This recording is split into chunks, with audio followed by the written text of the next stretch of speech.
नमस्कार दोस्तों। ईपीएफओ ने फॉर्म 13 को अपडेट किया है। इसके साथ ही ईपीएफ सदस्य आसानी से पीएफ बैलेंस को ट्रांसफ़र कर पाएंगे। ईपीएफओ ने फॉर्म 13 अपडेट किया ताकि सदस्यों के बदले के लिए नौकरी बदले समय अपनी पीएफ अकाउंट को ट्रांसफ़र करना आसान हो सके। पीएफ ब्याज के कर योग टैक्सेबल और नॉन टैक्सेबल कंपोनेंट भी अलग अलग दिखाएगा। ईपीएफ ने एक और सुविधा पेश की है जिससे कंपनियों को आधार जोड़े ही कई सारे कर्मचारियों के लिए universal account number UAN generate कर सकेगी। ईपीएफओ ने सदस्यों द्वारा नौकरी बदलने पर ईपीएफ अकाउंट के ट्रांसफ़र में तेज़ी लाने प्रक्रिया को आसान बनाने के लिए फॉर्म 13 को एक अपडेटेड वर्जन को रोल आउट किया है। इससे पहले कर्मचारियों को दोनों ऑफिस यानी नई और पुरानी कंपनी से अप्रूवल की ज़रूरत थी।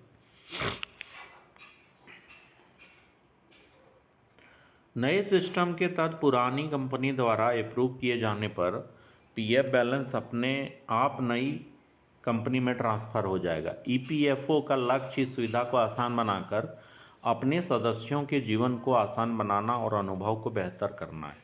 एक और बड़ा बदलाव जो फॉर्म 13 में किया गया है वो पीएफ अकाउंट में जमा होने का ब्याज को ईपीएफ इंडिया ने फॉर्म 13 में एक और महत्वपूर्ण बदलाव यह किया है कि पीएफ खाते में जमा ब्याज को कर योग और गैर कर योग कैटेगरी के तहत स्पष्ट रूप से निर्धारित किया जाएगा।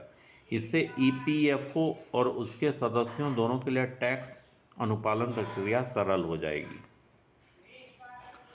अपडेटेड फीचर के आने से tax deducted at sources TDS की सही कैलकुलेशन में भी मदद करेगी और भविष्य में टैक्स फाइल करते समय किसी भी तरह की गलती की संभावना कम रहेगी।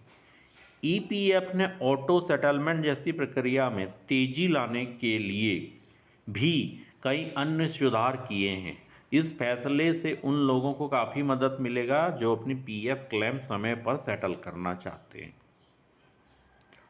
ईपीएफओ ने कुछ मामलों में आधार की ज़रूरत के बिना थोक में यूएएन जनरेट करने की सुविधा भी दी है। नए ईपीएफओ अपडेट से छूट प्राप्त पीएफ ट्रस्टों से जुड़े उन सदस्यों को लाभ मिलता है जिनका ईपीएफओ में विलय हो गया है।